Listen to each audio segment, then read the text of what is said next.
Hey, good evening, guys. I'm going to be reading part 2 and 3 of the Gerald Shea Memorandum. It's going to be a very short video because there's not much to talk about regarding part 2 and 3, unlike the other chapters where they go into a little bit of length about um, the intricate nature of the certain intelligence rings. So, but this one is a general summary. So let's get right to it, shall we? So part 2 is imperatives and priorities. And let me just blow it up just one more time. So this way you guys can see it a little bit better. I think that's going to be good enough right here.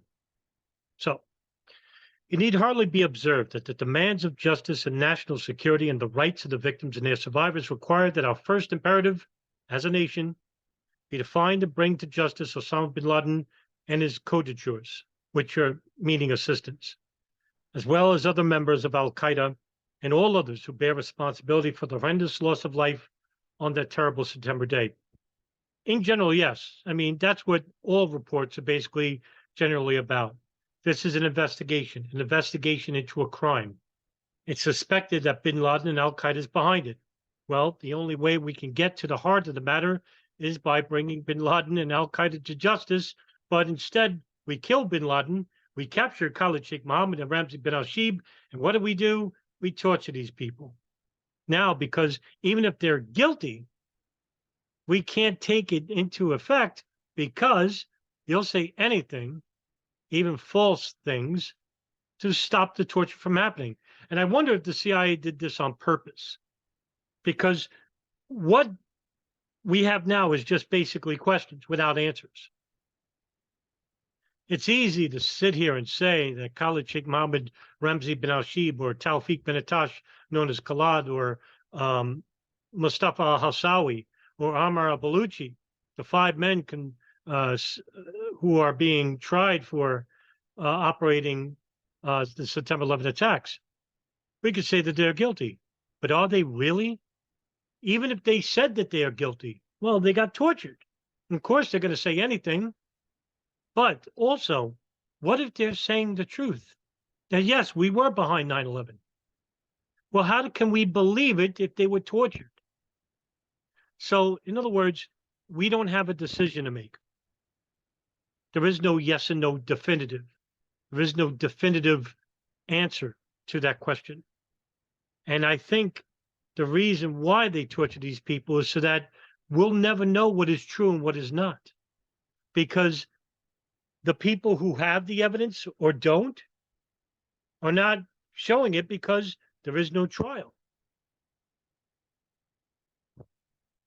That work is, of course, the charge of our political intelligence, defense, military and defense establishment, and our judiciary. But nobody's on the same page.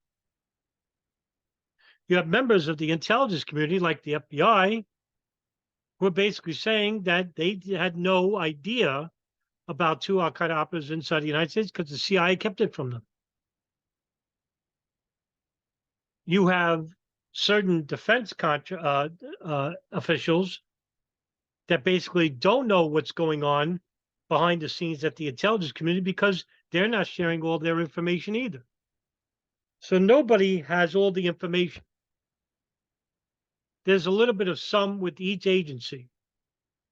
There is no foreign or domestic intelligence service that has everything that we know of.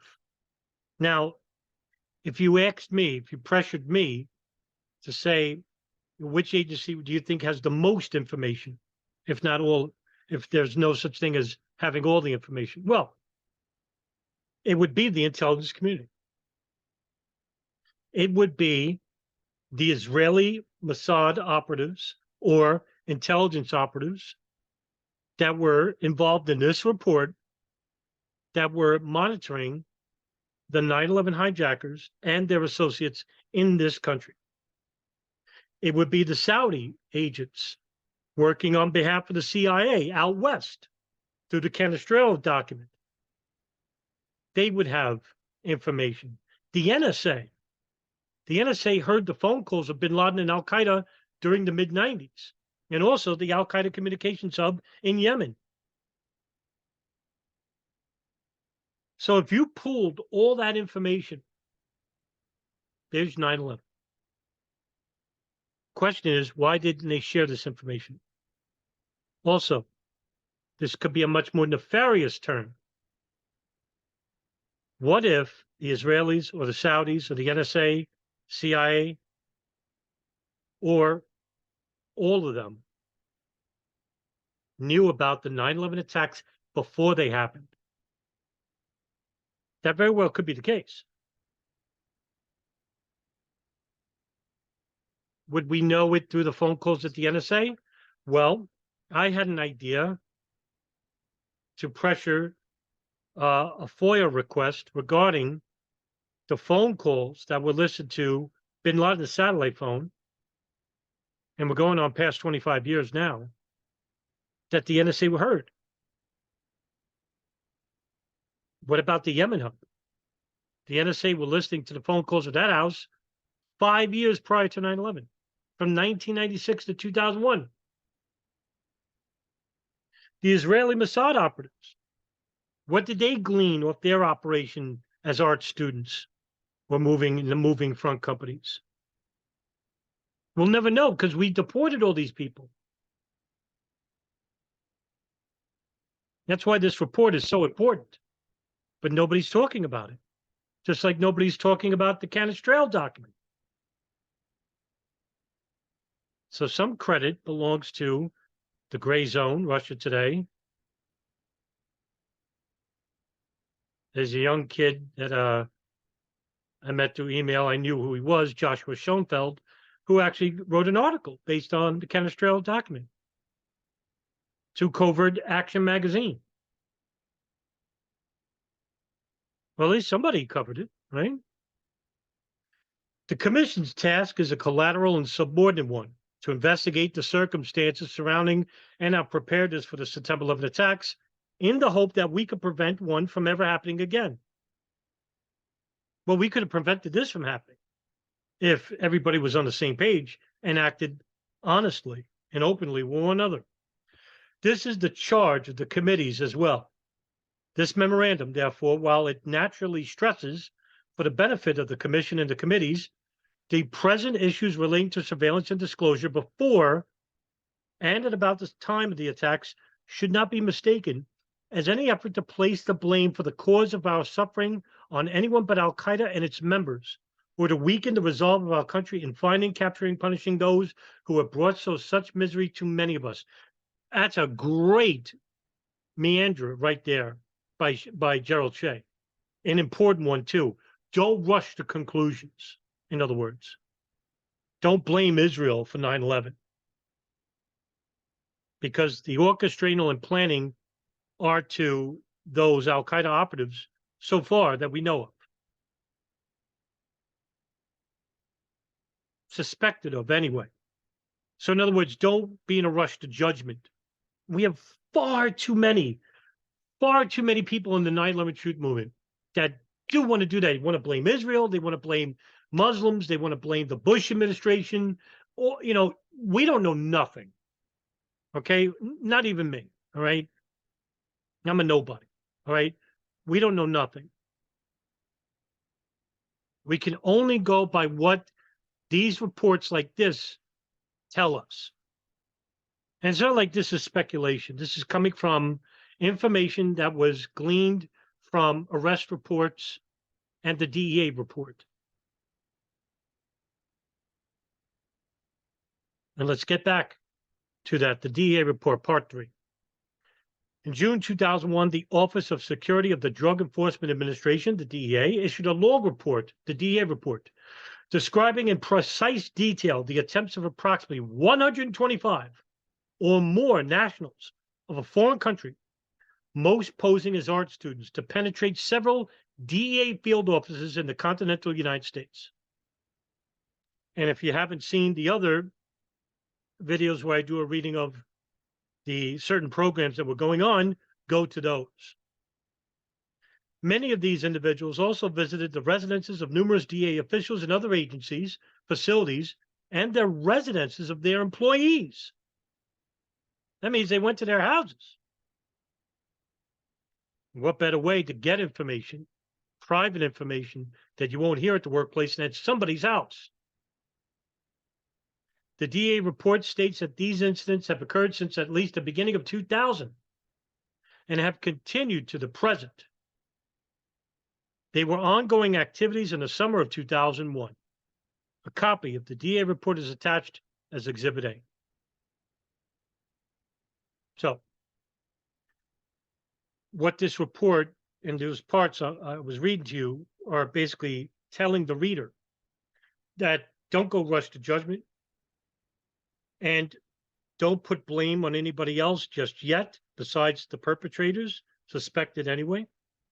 And also that there was a foreign intelligence service that were conducting signals intelligence operation and human intelligence inside the United States in the years 2000 and 2001, before the September 11th attacks. The question is, what specific information did they get from Al Qaeda and their associates in those 2 years prior to 9/11? And this is important because Israel is basically not forthcoming with this information. And also, it's now 2023, the midway point. And people are forgetting about 9/11. And we shouldn't, because there are so many questions still left that need to be answered. And this is one of them. And this is such a taboo subject because it's involving our strongest ally, or to some people, our strongest enemy, that is not sharing pertinent information that could basically answer some of those questions for us. And the reason why is because that if this information was shared, could have prevented 9/11, which would not been at the benefit of Israel or Saudi Arabia or the private military industrialists inside the United States. They needed 9/11 to happen to be successful. And that's a hypothesis, but it's basically from all my years of study of 9/11 that I've come to accept. And like I said in other videos, we're not going to get a piece of paper that says, oh, we knew about 9/11 and we let it happen. It doesn't work. We don't live in a simple world like this.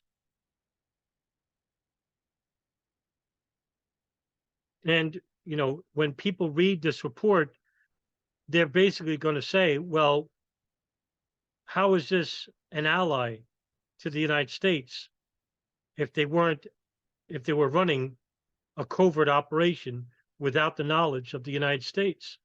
Or were they? Did the CIA know? Did the DIA know? Did the FBI know? Did the National Security Council under the White House know? Did the White House know? Did the State Department know? They may never know. Israel basically could have been running their own separate operation, like I said in other videos too. Or were they joining in conjunction with the intelligence services, or straight up to the White House itself without the knowledge of the intelligence services? I don't know. I don't know definitively. But, we really need to put this in the public square, because who talks about the Gerald Shea memo these days? Nobody. And it's a shame, because look at all the information that's here.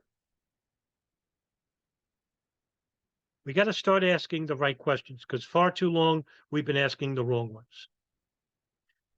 I'm Adam Fitzgerald. I'll see you in the next video, because we got a couple more chapters left in the Gerald Shea memo, and I'll be publishing them in the next couple of days and weeks coming ahead. Have a good night, everyone.